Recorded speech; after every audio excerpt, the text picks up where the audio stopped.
Hello, y'all.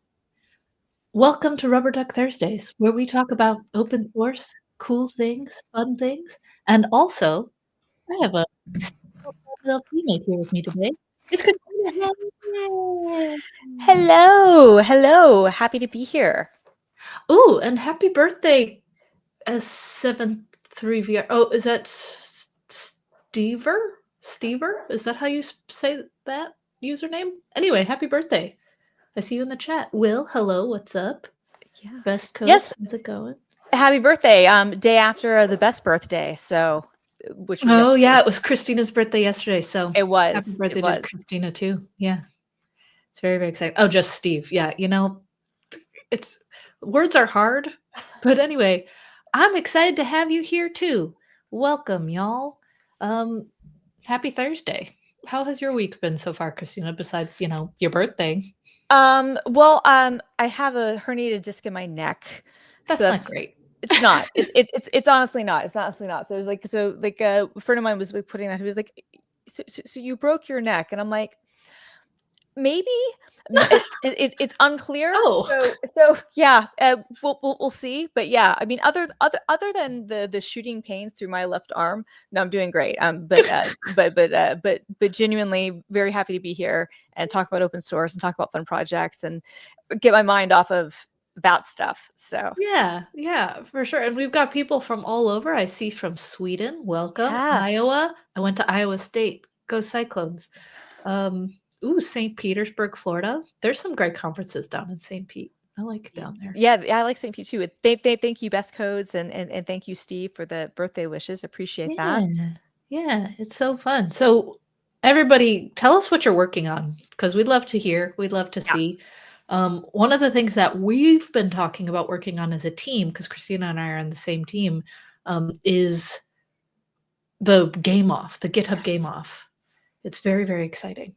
And I'm actually going to share my screen if I can figure out how technology works to talk about what the Game Off is.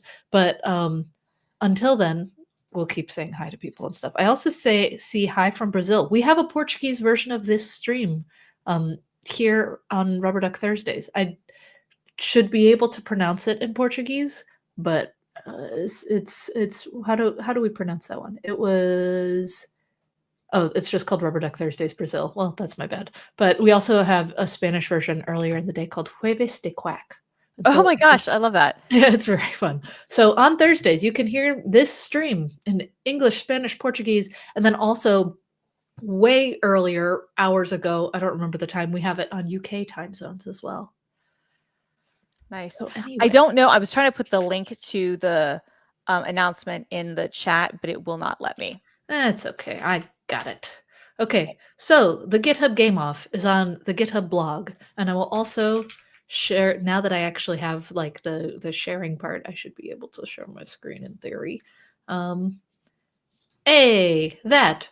Okay, so this is the GitHub Game Off, where every single year we have a game jam that Mhm. anybody can participate in, and they just announced the theme, and so we were thinking we kinda wanna build something for it as a group, Yeah. um, and so you have until December 1st, so you have time.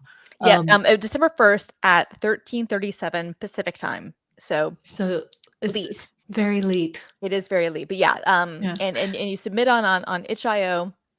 You need to have a public GitHub repository, for it to be, viewable, and, you can use, AI coding assistants. They are allowed. So, yay, 'cause, yeah. I definitely would be.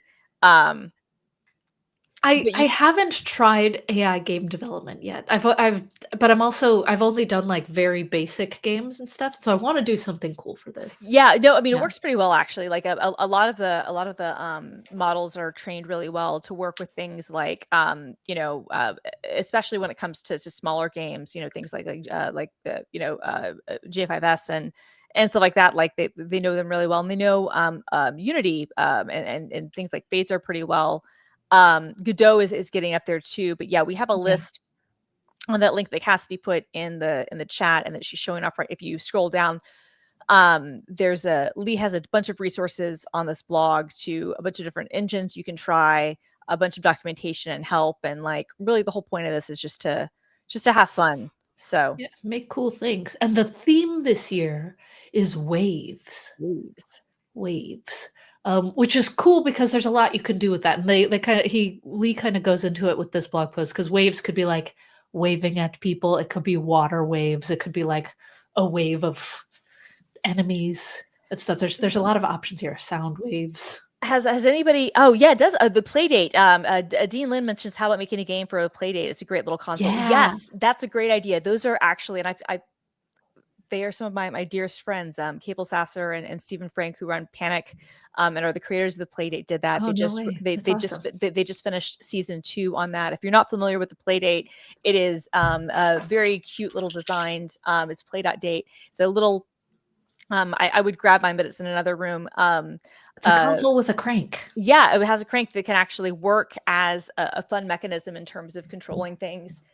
People have figured out how to get original Game Boy games and things like that running on it because it's Yeah. open and whatnot. If they have their own language that you can use things with, but you can also use Lua, and they have some other stuff too. So it's a really really fun console. So I think that's a great idea, Dean, to do something like that. In fact, I don't know if we would have time, Cassidy. Maybe this isn't what we want to do, but this is what someone should do. So someone steal this idea. Has anybody in the chat ever played the game? This was like a late '80s game, but I think I played it in the '90s. It was called California Games.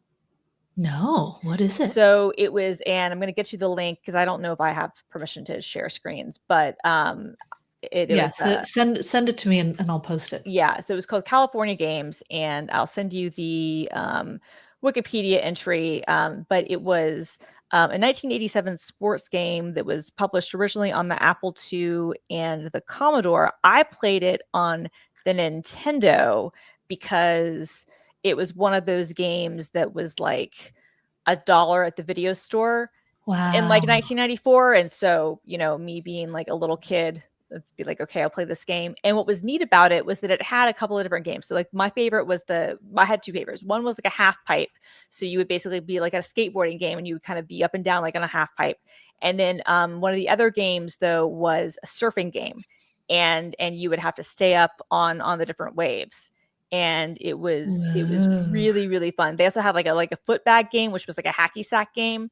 And then like the surfing game was really fun, starring a guy named Rip and Rick. And then they had a roller skating game that was really hard that I remember. There was like a BMX game that was kind of like whatever the Excite Bike was for the NES, but worse.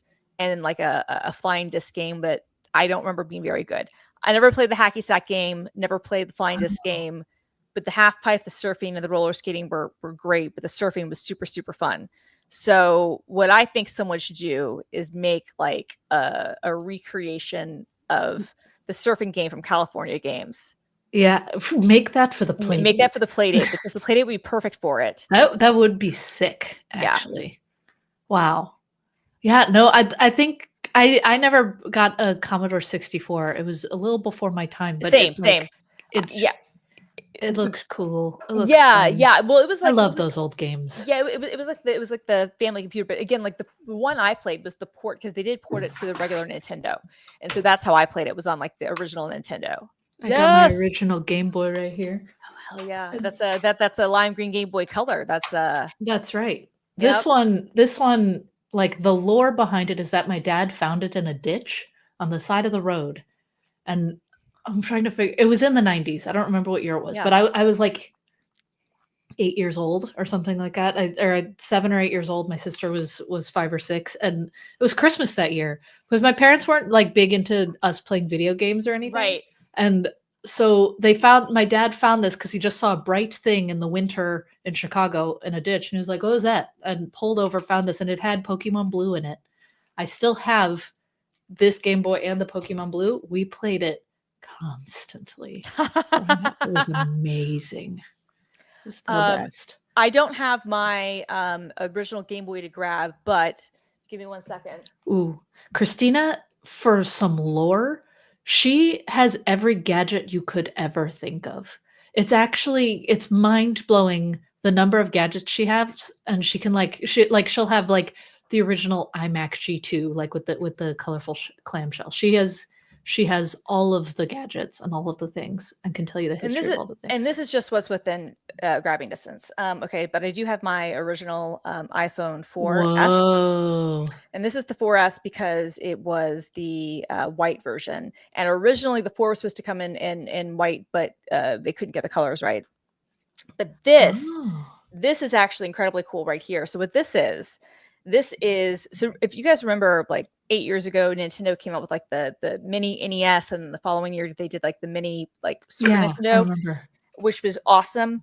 Well, a friend of mine in Asia sent me both the Japanese versions of the NES, so the family computer, the Famicom, and and I keep things ridiculously pristine. So You sorry. keep it perfect. I do.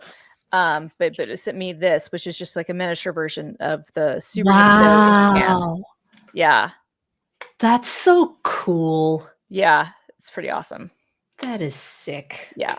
I Gadgets have just aren't what they used to be, man. I know I have like the mini Genesis as well, which was not, in terms of emulated games go, the quality was not fantastic. You could sideload better quality emulators and things, but the one saving grace on that, and again, no, in this case, I actually ordered it directly from Amazon Japan, and they happened to ship to the US. They had these stacking toys to show all the accessories that would go with the original Genesis. So like the Sega CD and like the Master System add-on, like they had like this, like it was called like the Tower of Power or something, where you could stack them all. Anyway, I have like the plastic toys for that. I should put those on display too. But anyway. That's amazing. Yeah, I feel like you could have a very, very cool display of all of the gadgets if you wanted to set it up. Yeah, that's for amazing. Sure. Anyway. Yeah, I don't have nearly as many cool gadgets. I have my Google Glass somewhere. That is amazingly cool.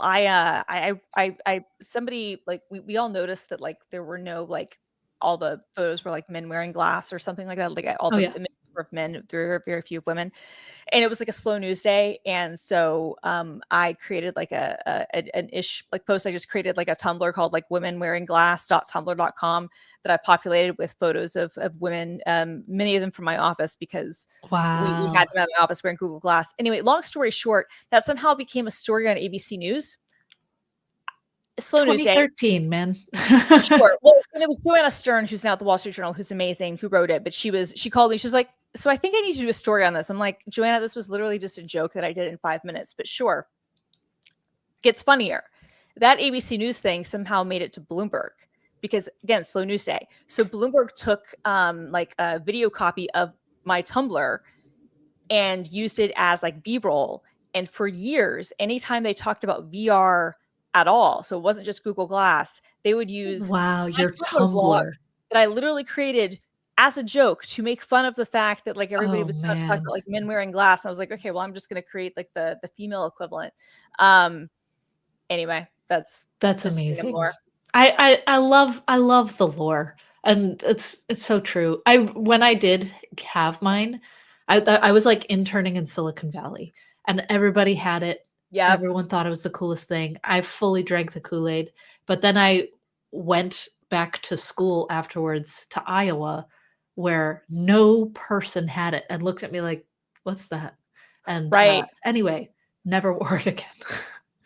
Yeah, Dean asked about the analog products. They're great. Yeah, Oh, yeah. they're FPGA versions of the retro machines. They play the actual games. They can be jailbroken too. At least past consoles have been able to. It's unclear how quickly they'll let you jailbreak some of the newer ones. The Analog Pocket is great because it's designed to run like Here, with let the me right pull it thing, up. like with Game Boy, Game Boy Color, Game Boy Advance games. But you can jailbreak it and do other stuff. I would also say Taki Udon is doing really good stuff on the FPGA. Taki udon? Taki Udon. Let me get his Twitter handle. Sorry, I really butchered that pronunciation.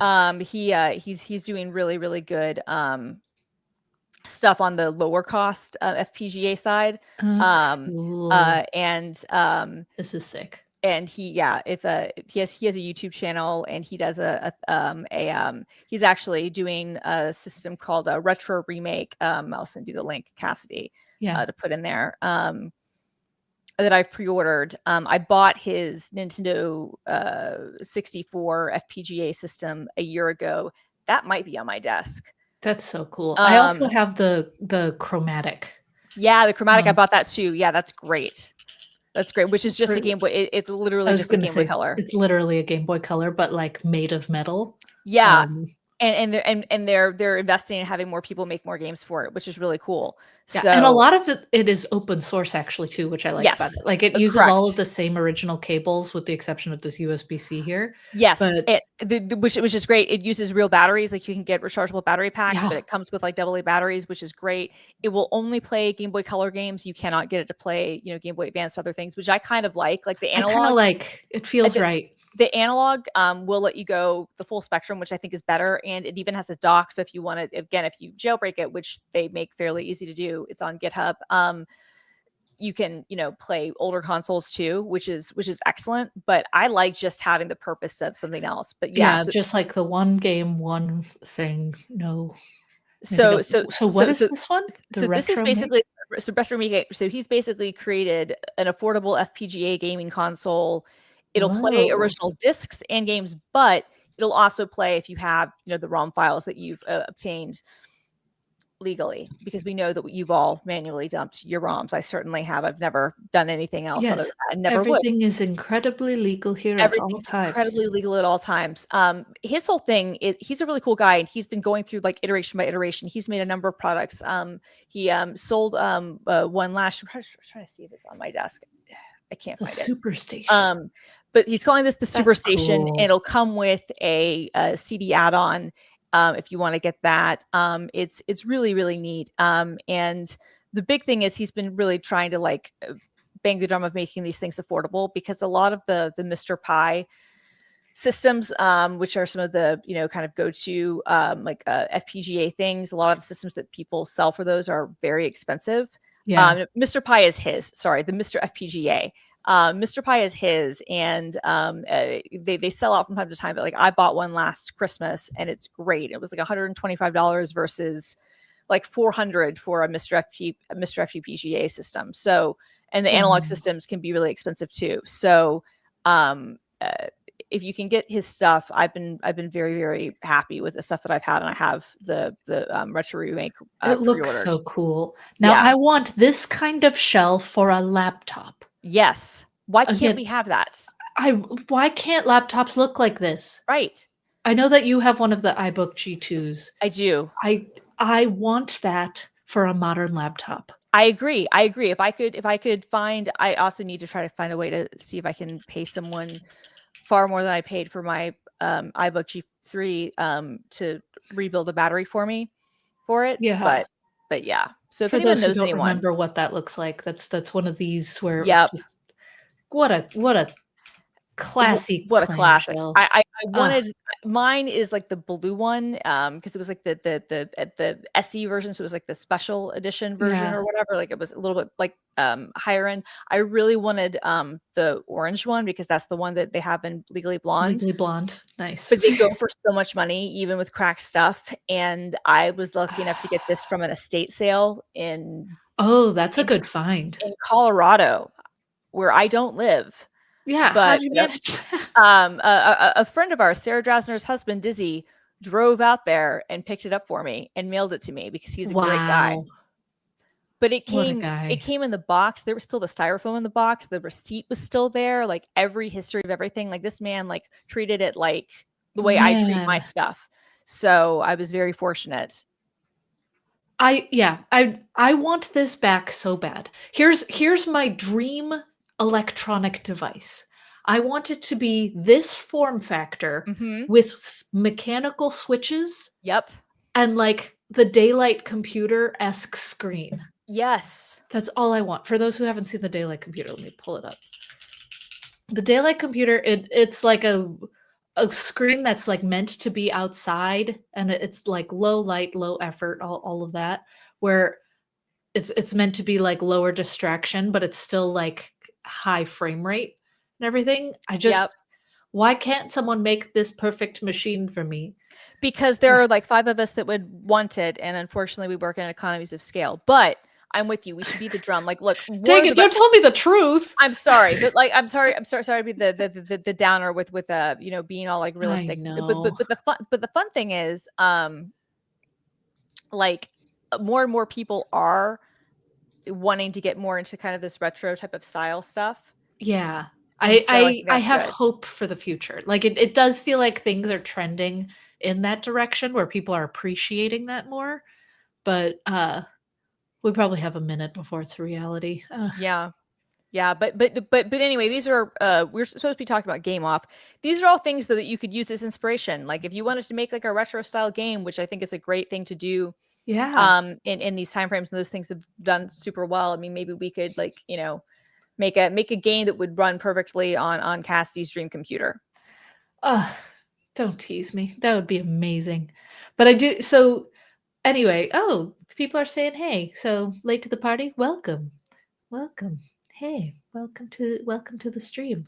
Um We're talking about electronics, but also games and the Yes. game off and things that we want to build for the And game off for and open free. source stuff. There's a lot of really Yeah. good resources out there for all of these things. Like that is I think like been the most encouraging thing to me about the last few years is that um a lot of people are like re-entering these spaces. A lot of the patents on a lot of these systems have expired, and so that means that there can be more innovation and people building, you know, new languages to write in that are not as difficult as the assembly stuff that they were, you know, originally. And people are you know breathing new life into it, like the chromatic, as you mentioned, right? Like there brand new games are coming out on a consistent basis, right, for the Game Boy Color, which is For yeah, wild. for the Game Boy Color. And what's great is I have one of the like community made like Pokemon games that's super not official, and it's fantastic. I love that so much. It's like So the power of open source when just yes, anybody contribute and make it perfect. one of the greatest things that I've ever seen happen in McDonald's of all people did this. This was amazing. It was a feature on the download. I'm positive it was my pick of the week and probably even open source project of the week. I know it was. For those who don't know what the download is, it is a bi-weekly show on the GitHub YouTube, and you should check it out. You The should. next episode's dropping next week. It's a great Anyway, show. go But on. what it was is that so they were coming out with like it was like Grimace's birthday and they like came out with the Grimace shake and they did all this stuff. But it got better. They made a website that was very like 1998 coded, and they had a game that you could play online that was a Game Boy Color Grimace game. Here's where it gets better. Here's where it gets better. You could literally download it like as like the GBA file, and you could play the ROM on your analog pocket or your chromatic if you had like a, you know, Wow, and, cartridge like, or flash it whatever. into a If you had a cartridge. flash cartridge, like it actually was like they didn't half-ass it. Like they actually made the Grimace game. It was amazing. Wow. That's spectacular. Oh, and yeah, I've heard about GB Studio. Yeah, just again, the fact that people are just doing this for fun in the open source world is just the most wonderful thing to me. I love that, like, again, because it's out in the open, the quality is just up because it has to be, because anybody who is just like, "This is bad," they can fix it. I I love that. It just feels right. But anyway, oh, also, Will said that he has an OG Sony Walkman. Respect. That is respect. That's hardcore. Yeah, Walkmans are Respect. like people are. I don't get it. I buy the Taylor Swift tapes when they come out because they are a good investment, genuinely, because they're limited editions and for whatever reasons they go for really high in resale. And I don't really care that much about cassettes, but I love the cassette resurgence that happens every so often. But I'm going to be honest. I love to listen to CDs and I love to listen to mini disc. I don't know if I can. I love that you have the Walkman, genuinely, and I'm jealous of it. And I think the aesthetic is so good, but like rewinding tapes is the worst. Yeah, rewinding, also amazing sticks. Oh, Um, sticks, hell yeah! there's Come sail I away. recently got a CD player because I was just like I have a toddler at home. I have a baby at home too. And I was like, I want them to not just have everything just on demand when they call for it, when they ask a smart device for it or something. I want them to like physically put a CD in a device, watch it work and like experience that. And so I got this CD player just like on a Kickstarter where it has Bluetooth Yeah, in and out. It has radio in it, all of this stuff. It has been so fun to just be able to play my physical CDs again. I literally like dusted them off in a cabinet that's in the corner of the house that nobody ever goes into. And it's been so great to see my 2-year-old literally like open a case and she's like, "Can we play this CD next?" And she'll just put it in the machine and it just works. That's mwah. I love that kind of stuff. And yeah. Anyway, I could rant about this all the time. Things people should use the the physical stuff more and more, in my humble opinion. I And agree. like you said, I think we are kind of trending that way right now. Like it feels like the pendulum swung so far and people are realizing that they've lost their ability to focus and a bunch of other stuff and it's slowly teetering back. But we'll see what happens in Yeah, the it's just next it's nice 5, 10 sometimes to years. just have a single use device. It is just nice to Yeah. have like trust me, I love the fact that I can do anything on my Right. phone, my powerful computer, but there is just something nice sometimes about a single use device. Having a CD player that, yes, it's great that you have the Bluetooth and you have the other stuff, so you can hear it wherever you want, but like you can just play the CD and you don't Yeah. have to worry about anything else I or don't have to worry streaming or about the Wi-Fi. right. I don't have to worry about anything. The CD is in, it just works. It just works. If your daughter wants to play it again and again, she has a button she can press, which is probably fun for her. Right. It's very fun. And it's also particularly fun. Also, she's trying to come in. I'm gonna say, okay, I'll see you later. Sorry. Hello, Erica. Thanks for joining us. Hello. Um, sorry, that was my 2-year-old. She really wanted to be in here. It's a Aw. miracle that she didn't shout. Um, Well, we would have loved her. She's yeah, more than it would welcome. have been fun. Um, but also same with like DVDs, Yes. which and like Blu-ray stuff where that's going far, but at the same time, like the other day there was some outage. I think there was like the big AWS outage, and then there Yeah. was another one relatively recently where we couldn't play anything on our TV. Right. It was We're a like, what am I supposed pain. to watch now? Yeah. I mean, it's funny. So I have like, if you saw like my living room, like I have thousands and thousands of DVDs. Like my DVDs are my children and DVDs and Blu-rays. And Amazing. some of them are in storage even. And my goal genuinely is to try to rip them all and have them on like a Plex or some other type of service Yeah. to be able to access so that even in an outage, I could still do those things. But yeah, but it is something nice about just being able to like just drop the disc in. Here's the annoying thing. You used to be able to get multi-disc players. Yeah. Like and I had for Mm, years like a 5-disc player. And so you could load in like most of the season of 24 or right. ER or whatever. Like you might not be able to get all the discs and whatnot. I even think I had a 7-disc at one point, which was great. So you could really usually get a whole box set in of a DVD set. And for Blu-rays, it'd be great. For Blu-rays, though, they never really released the multi-disc versions and I don't know why. And the only multi-disc ones you can find are like really old, which means that they don't have as good like sound and other stuff Everything. and like Yeah. I'm only buying a Blu-ray player. I won't buy a DVD player.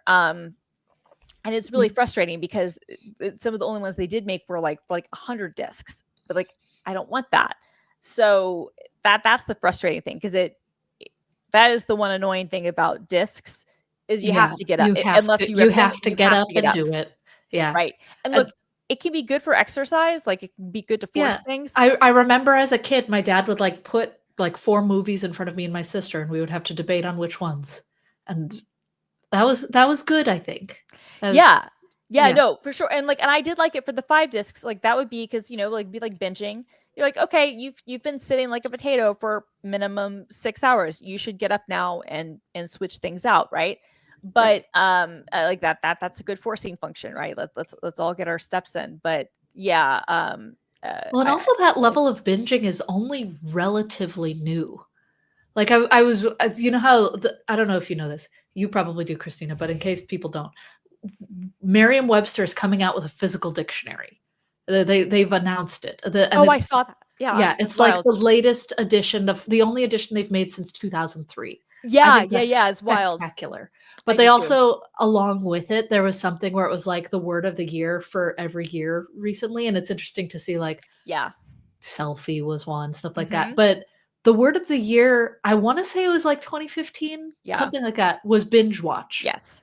And when you think, like, that wasn't as much of a concept before then, before the No, Netflixes and stuff where you it could just wasn't. watch everything. You It watched wasn't. one episode of Survivor once a week Yeah. or whatever. Well, there were And some so of that's us. yeah, You are correct. That's when it went mainstream, when everyone had access. I will agree with that. Where I will right. push back a little bit is that there were some of us who had TiVos and Mm, filled that's our true. TiVos to the brim with things.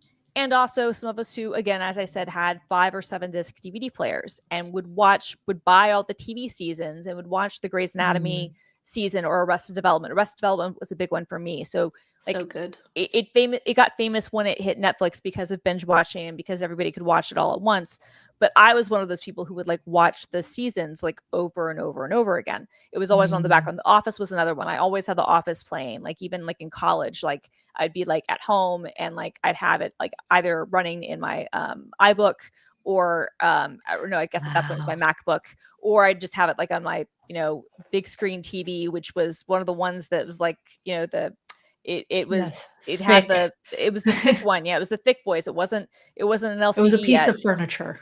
Yes, it was. And and I'd have like my, just have like The Office like season like 4 or whatever, just like running like or whatever season it happened to be, just like running in the background. So some of us binged before, but you're right, for like everyone in the world, like it's only a decade long phenomenon where you can be like, oh yeah, I binged Where whatever it's this weekend. easy access, instant, you don't have to get up, you can just watch forever. Totally. Like that is mainstream now. And yeah, I use a PlayStation 4 as my Blu-ray and DVD Yeah. player, and that's it works, No, gets the job done. it's actually a very good one. It's actually a very good one. The Xbox one is good too. The PS5, if you get the disc version, is a good Blu-ray Yeah. player. The Xbox Series X is good as well. So yeah, I mean those are fine. There are higher end ones you can get. Oppo stopped making them. I can't remember the name of the company who makes them now. Now I'm just being a nerd. There's options. Yeah, But and I but was but gonna but say, and of course, you know, all of the brands and which all of the different things. But yeah, it's I'm film girl for a reason. This is you're yeah, understanding this now. you know Like your things. And yeah, I think, like, it's good to have the availability of it. I actually have a zine that I framed over here, and you can't see it because it's off camera, but it says, "Information technology should aspire to the speed and privacy of the printed page." yeah, And I just I love that. it's so true, where there was a quote I saw at one point where it was something about, like, piracy and, like, why piracy is still so prevalent when all of these services and stuff exist, and the I forget who it was. I think it was someone who worked at Valve who said this, where they were saying, like, it's not a pricing problem. People are willing to pay for things. It's a service problem. And, like, the concept of a physical disc where it just works. When you have it, you own it. It's just there. And that's amazing. And the concept of, like, you buy a book, you can lend it to a friend and just get it back. And that's just how it works. That kind of, like, sharing, that kind of being able to have instant access to the things that you own, whether it's a game, whether it's a DVD, whether it's a book. That's something that I think we haven't quite solved well, ergonomically well, from a technological standpoint, which kind of turned into a rant. Yeah, no, but I think you're completely correct. Dean was mentioning some documentaries on some good things like the Spectrum and the Amiga and some other systems. I'm going to send you a link. Oh, cool. Which is great. I'm going to send you a link. There's a great series of books that MIT Press has been putting out for the last, 15 years. Because I got the, or maybe less than that, but that are really interesting about it's called platform studies, and they have them on a number of different things. Like one is on the Intellivision. That's a new one that I haven't seen. There's one about these are fun. The one that I was going to mention about the Amiga, which was great. It's called The Future Was Here, and it's a really, really good book about the history of the Amiga and how far advanced it was. But there are a couple of other ones too. I think they might have one. Yeah, they have one on good. Yeah, they have one on the Atari video game system. I'm gonna look at this Nintendo Wii one too. Honestly. Yeah, that one I have, and it's good. This one is true. This, if you click on page 2, you're gonna have war flashbacks, but also be intrigued. Oh no! Yeah. Wow. Yeah. No, I want to read all of these. That's right. cool. Right. Yeah. I love it. Wow. Yeah, I want to look at I want to look at pretty much all of these. This is really interesting. Yeah. So kudos MIT for putting out these platform studies books. But they're really good. But I'll check out Gracious Films as well. So I appreciate that, Dean. Yeah, that's so cool. And hi from Morocco and hi from Havana. I've seen some. I was going to say, yeah, we've got people from all over the world. Welcome, bienvenidos. I'm glad you're here. We're glad you're here. We're very glad you're here. Christina, what should we build for the game off? Okay, so we got a noodle. I like the idea of doing a 2D game. Given all of the talk we've talked about retro I feel things, like it has to be 2D. Yeah, 2D feels game. Right. Yeah, 2D does feel game. Yeah. Well, do we want to be literal, like waves, Here's waves of time, here's my hesitation. Yeah. None of us are actually artists. Right. And so if we did something with like water waves, that would not go well for us in terms of the scope creep of making the water look good. Yeah, this is true. Although, again, we said we're doing 2D game. That's true. It can be just wiggly. Right. I did like some of where it was just like patterns of motions. Like even like a soundboard. I was going to say it could be a sound wave thing. That could be interesting. Yeah. I like the idea of a puzzle game where it's like a game that can be played in less than 3 minutes. It's like a puzzle you solve, and there you go. Wait, what? Did you see what Will just put in the chat? I was meeting some younger coworkers last week, and a lot of them didn't know how to play Minesweeper and didn't even know what it was. Oh my gosh, Helen will die. Yeah, Helen is one of our coworkers. Literally, github.com/Helen is her username. She's amazing. She's very cool. If you look at the GitHub Universe Day 2 keynote, she played piano and Furbies were involved, and that's all. You need to watch it. Yeah, she also does a lot of paper cuts and user delight features. She's amazing. She's on the accessibility team, but she plays Minesweeper every day, like almost competitively. Like it's wild.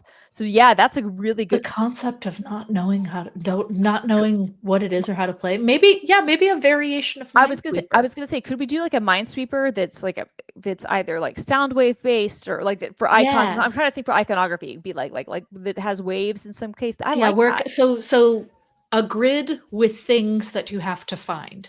Yes. And then we can come up with come up with what are we finding, what are we doing, and how are we unlocking the different waves of things. I like this. I like this angle. Yeah, Will, thank you for Will, we appreciate the I like a direction, because I think a direction is good, because then we can figure out our guardrails from there. Yeah. Well, okay. I also like the concept of like you could do waving your hand at something. There could be like, did you ever have a leap motion? Yes. I wonder if I still have one. That would be a hilarious game concept to do something with a leap motion. For those who don't know what a leap motion was, you could wave at it. Christina, how would you even Yeah. describe it? It was Just basically like a Wii controller, but you were controlling your computer with it. yeah, or like a Kinect, like an Yeah, Xbox the Kinect. Kinect is a better example. It was basically the Xbox Kinect, but I think it was before the Kinect. Right. And like you could use it to control and do a lot of things on your computer. So you could kind of, You could gesture. swipe. You could swipe, you You could could gesture do like around. Yeah, I it was saw nice. apps with like sign language into it. It was neat. Yeah. Wow. Memes. I fully forgot that the leap motion existed until this moment. I did Good too. times. I did too. And yeah, I don't have mine at all. But I did have one, and because of course I did. Um, and I think it belonged to Mashable actually, but it It was cool. it lived at my house. So Yeah. but yeah, it That's was awesome. cool. Yeah. Wait, I was asked if I remember the first generation of game consoles, and they asked if they meant the Oh PlayStation. yeah. Which is celebrating Mm. its 30th anniversary. Don't I let's know. not think about that. I know the Nintendo 64 is going to be 30 next year. Also don't like to think about That's it. mind-blowing. Yep, September 29th, 1996. Why is that? I don't remember calculus. I remember that. I think it takes all kinds of brains to remember different things. Why remember calculus when you can remember when a game console came out? For trivia. But Well, wow. that was the US release date anyway. I don't know Mm, the release date in other countries. I don't think anyone would fact check you, but that's wow. Hmm. And oh, and I just fact checked myself. No, yeah, I was right. Yeah, it was September 29th. Yeah. Yep. Again. I applaud you. That's amazing. Okay, anyway. Yeah, okay, let's think through Minesweeper. What if we did Minesweeper, yeah. Minesweeper and like a maze? Yeah. That could be we could come up with some way of incorporating waves into that, but that could be interesting where, like, as you unlock certain phases of things and stuff, like, it unlocks a path where someone can walk through, where you're waved through a door or something. Okay. Hear me out. This is getting Yeah. us away from Minesweeper, but it is on the same vein because Same wavelength. it is on the same wavelength because the way that I used to play Minesweeper as a kid was on the same like Microsoft Entertainment Game Pack number X that was on some CD that came with, the computer that my dad bought when I was 9 or whatever. And there was a great game called Chips Challenge. Chips Challenge, looking it up. And Keep it was speaking. and it was a little puzzle game where you would have to kind of like walk certain things. There was only certain ways to like you'd have to unlock and like figure out how to unlock certain Oh, things. It was great. I see it. And it does look a whole lot like Minesweeper. Independent, yeah, 99.99 Dreamcast, greatest ever. Fun fact: Hallmark has a Dreamcast holiday ornament this year. Oh, that's fun. I found that out 2 days ago, and I haven't ordered it yet because I don't have a tree, but I'm considering. Okay, this is cool. Yeah, and it feels Minesweeper, but look, hey, water, those have waves. Yep. Okay, I like this. So like you would get for a chips challenge, you would get like this little flipper that would get you across the water to get whatever these Exactly, to things get the are. boots, get the boot, because you have to get the special set of water boot that will let you walk on water, and then there's a different boot that will let you, like, walk on, like, the things that will go hyper Gotcha. fast.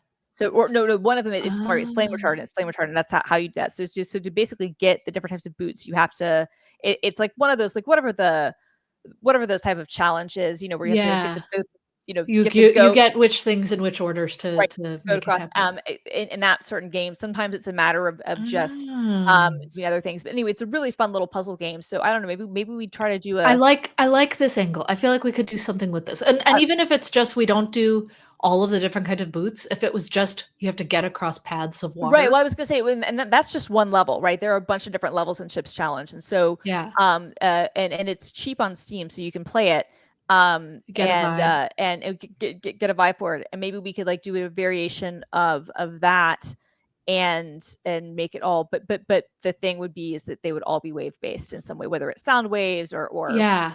like It could be motion sound waves or waves, whatever. you need headphones to cover your ears or something. I like Right. that. That's fun, and that's, like, easy pixel art where we could get, like, a free asset pack online, and Right. that when it's a grid puzzle like that, the mechanics aren't too hard. I like this. Let's lean into this for what we Yeah. make. I like it. Instead of chips challenge, we can come up with something more Mona's clever. challenge. Mona's No, challenge. Mona's There we go. challenge. Easy. It's nice to have a mascot and a company. It is. Mona's challenge. Or look, here's the thing, Cassidy. You and I, we figured this out. If we really just wanted to be funny, we could just be CW's challenge. Boom. I love it. That's really funny, actually. But we will say CW stands for something else, but we know. We can retcon into anything. I'm just saying, Yeah. like we can backronym Code it. wave. Code. See, there you go. Code wave. But Boom. we'll know that it is. We'll know the truth. We'll know the truth. It's Cassidy Williams, Christina Warren. So Perfect. yeah, when we started working together, like I realized I think I was the one who pointed that out. I was like, this is really funny, and we don't share the same middle initial. That would be even funnier. That would have been really funny, but and that would have also made it really challenging for, like, when people are just trying to do, like, shorthand, "Hey, CW, can you do this?" 'Cause I get that a lot. I do too. And so that's why, like, it is a good thing that we have a content warning. Oh, great point. Well, I mean, I kind of like it. Yeah. I'm kind of not mad at it. Yeah. Probably shouldn't put it in a company endorsed game off entry, but I do like the concept. We'll come up with something. Yeah, we'll come up with something super clever and y'all will be mind blown. But I do like this chips challenge. We can work with this as a concept. Cuz yeah, we could do sound waves, we could do water waves. What other kinds of waves were there? I mean, there are I had a list up. Let me find. I was going to say I had this list up too. ChatGPT types of waves. Electromagnetic waves, Oh, that's mechanical a good one. waves, seismic waves, earthquakes. Ooh. Yeah, it could just be different kind of obstacles, and so we could Mhm. start with just, like, one type to get, like, an MVP out, Yeah. and then as we build, we could say, like, "Okay, next levels, we're incorporating these kinds of waves," and it's just Radio different waves. stuff. So, like, you have to retrieve a radio. I love it. Microwaves, maybe you have to, like, retrieve a snack. Cook a burger or something. Exactly, like I like that, and then also, like, again, if we have a baseline of, like, this is what the grid is, this is what the puzzle is, and stuff like that, we could experiment with, like, procedural coding, which once again, AI would probably help with because I don't know what I'm doing when it comes to procedural coding. I'm gonna be real honest with you, Cassidy. AI is gonna be like our co-pilot to the extreme here. So But between our heads, we'll get something no, we done. will. Yeah, well, no, here's Yeah. the thing. Like, we're the big picture thinkers. We're planning. We're setting the score for things. We're the big powered We're gonna office folks. project manage the heck out of this. We are gonna project manage the heck out of it, and we're gonna be like the the execs who are gonna be yelling at our AI assistants, be like, no, do it this way. No, do it this way. You're wrong. But Yeah. the good news is that it's not a human, so I won't feel guilty. Yeah, exactly. And I really genuinely enjoy game development. There's just some things where I truly processing it's a different type of, like, I like the programming design model. aspect. I like the design aspect, right? Yeah. It's the implementation part. The implementation part, like, whenever I've tried to take a class for game dev, it assumes I don't know how to program. And I Yes. think that's where I always get stuck because I'm like, I don't need to know what an if statement is. I Correct. don't need to know what a loop is. I just wanna know, like, what is the mental model that I need to have as an existing programmer who builds websites and, like, systems? How can I apply that to game dev? Because it's way more mathy and Right. It and is. I think, like, once it kinda like what we were saying before, it takes all kinds of brains to build certain things.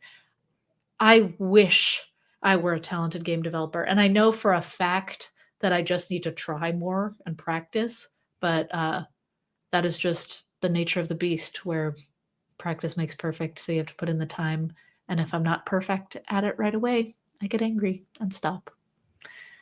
But anyway, that's what AI is for. Indeed. So, All that being said, we are getting close to time. And so before we sign off until next week, does anybody have questions about things related to GitHub, pull requests, issues, I was about to say PRs when I just said pull requests, Copilot, agent mode, the coding agent, code review, any of the things, actions, Actions. pages. Pages. I got somebody actually, I'll have to triage them, who had a question about pages. They sent it to me yesterday, and I was like, I'm at the hospital. I'm not Okay. going to answer you right now. But yeah, if anybody has any questions, pages, actions, projects. What was their question? Just out of curiosity. Is I that don't something know. I could help out in the world? He works at Microsoft, and he was having an issue, I think, deploying on pages. And I was like, I will It's a talk. branch. Right. I was like, I will talk to you tomorrow, Clint, is basically what I said. See you later. Yeah.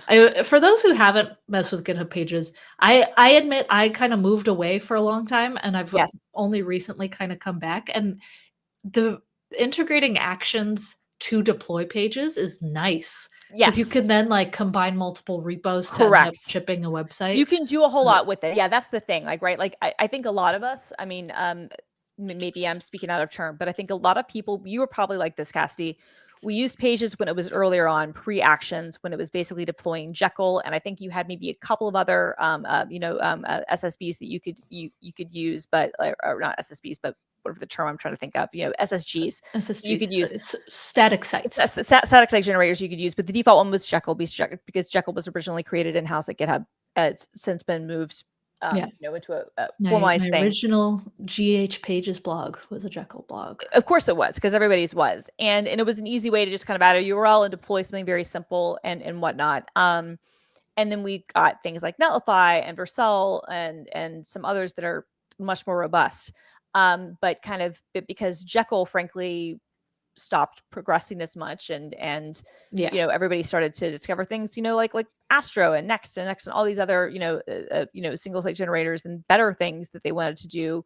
Figured out, yeah, we can do that. You just need to have a GitHub action. And so we have a lot of pre-built actions into pages that you can deploy once you pick the way that you want to do it. And like you said, you can even mix and match multiple things, so you can get pretty powerful with it. Yeah, it's really, really cool. I'm gonna show a quick example, and then I see Please that do. there's a question from Paul. But GitHubBrazil.com, cool place. It's just all of the hub for Brazilian developers on GitHub. They have a little tab right here where you can switch it to Portuguese and go through all the different projects. What's cool about this is deployed with GitHub pages using GitHub Actions to pull from multiple repos. And so underneath the projects section, you can actually add your open source projects if you're from Brazil and want to be featured on this page. And so it combines like the list of projects in the open source part and then the rest of the site generation, which is in the private repo part, into one big static site. And it's very, very cool. So yeah, it's neat. Okay. Oh, I see. Okay. So Paul asked, what is the best approach to configure Copilot for code review and fixing security issues in your app? So Copilot Code Review exists. And I wasn't actually at GitHub Universe when we talked about it as much. Christina, I know that you were there. I was. Pull this up really quick on the side. So I think the biggest thing, and I'm going to be honest, I've been gone for 10 months, so I'm slow on the uptake of everything that we have. But I think that the thing that would be useful here, I'm going to link you to a docs page here, and if we can't find the right answer here, Paul, it might be the same docs page I just pulled up that you're. Well, that was the one that I was going to send to you first, but the other one is rule sets. This one, ooh, rule sets, yes, please. Okay, so you can when you're using agents, you can request a code review and you can configure an automatic review using Copilot based on rule sets. And so in that case, what you might be able to do would be to configure a rule that is then looking specifically for security issues. Would be my guess. And there's also a lot of custom instructions you can add to Copilot too, which is handy. That was going to be my thought is to customize the instructions. This is I know we're trying to just sending you to docs. There's a lot of options, but I think these docs will get you there relatively quickly. Oh, okay. We have another question. Hi, Cassie and Christina. It's nice to meet you both. Could you walk me through the proper way to create and manage a pull request? There's been some ongoing debate about the best approach, and I'd like to understand your procedure. So, are you talking about in a general open source way, or are you talking about at work? Well, I'm curious about the perspective that you're thinking of, but I will give you an example with one of my repos right now to just get something started. So I have an app that I made a few months ago called PocketCal. It is at pocketcal.com and it has a repo. It is fully open source. You can go to pocketcal.com. It's a glorified little like mini calendar app, but what's fun about it and where I geek out about it is like as you select different dates and you can like add a new group of dates, you can name them whatever. Um, it saves the app state in the URL. And so if I were to give you the URL that I'm looking at right now, you would see this exact same calendar. So it's using the URL as the state of the application. Anyway, quick intro. That being said, if you wanted to make a pull request on PocketCal, typically first or on any open source project, you would look for a contribution guide. Because apparently I'm not very good at maintaining open source projects, I didn't add a contribution guide here. But you would look for a contribution guide, and we'll see what people say there. But otherwise, look for issues, see which ones people have made PRs for, and then pick an issue and make a pull request. And so, for example, someone added a pull request for a dark mode feature, and they have the dark mode screenshot that they made, and then as a human, I can review and see what they changed to add this dark mode feature. If I wanted to make a pull request doing something, you click new pull request. I am just going to click. I don't actually know what this does. Oh, I think this was an issue that I tried to make and it didn't work. Anyway, you would click create pull request and it creates a pull request and the maintainer can review it. This is a old example that I closed. I'm just going to delete this branch actually. But anyway, look for a contribution guide of some kind. Yeah. One actually that I will also bring up just really quick. Sorry to interrupt you, Christina. You can speak. No. Oh no. Online Go? Aha. OnlineGo.com. I play Go online every day, all the time. I love it. And so because I use the website a lot, I know what my nitpicks are and things that I want to fix. And so I often make issues saying like, okay, for this particular issue or this problem that I have with the website, I'm going to make an issue for it. I'll give the maintainers a chance to triage it and make decisions like, yes, this is something we will work on, or no, this is an extra thing.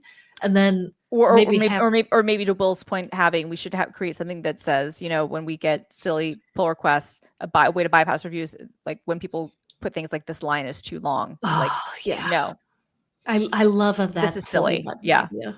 That's a good one. Maybe we should just declare a certain emoji is that silly button. But yeah, anyway, so you see all of the different labels here. They have like they have feature requests. They have good first issues. I love looking at good first issue labels. That's a great way to learn the needs of the project, right? Because to your point, it can be dependent on where you're contributing, what makes a good pull request and what doesn't. If there isn't a contributor guide, if you feel comfortable, and I know this can be scary sometimes, reaching out to a maintainer and asking, what's your preferred way? It does. I mean, there are always going to be people who are going to be angry that you asked. You can't please everyone, but I think more people than not are going to be very happy to answer that sort of question if they don't have it documented. The one thing that I would note, and like you pointed out, like the AI label, this has become contentious in some circles. But I would say, like, if you're using AI assistance in your pull request, which I think is a completely valid thing to do, and I think most of us are doing, many times they will already be tagged depending on what agent you're using and how it was created. Many times it will be affiliated with that, but sometimes it's not. And I think just being very clear in your pull request that how much of it was generated with AI or that you used AI assistance at all is a good practice for right now until you learn kind of what the policies are of the project that you're contributing to. Right. And I think I think right now in this era that we're in, it's good to note when you use AI. Like it's just good to do. I could see that going away. Yeah. But no matter what, if you use AI, the ownership is on you for the code that you wrote. And so if you could say like, yes, AI did all this, but I verified it, I'm making this pull Yes. request because I can stand by it, that I think matters. Yeah. Exactly. Well, that being said, it is time for us to go. Christine and I have meetings and stuff. We do have meetings and stuff. But it was lovely hanging out with all of you. We will be back again next week. Once again, there are multiple versions of Jueves de Quack, aka Rubber Duck Thursdays. And so if you look at the calendar, we have it on YouTube, we have it on Twitch. I think we have it on LinkedIn. I'm not sure.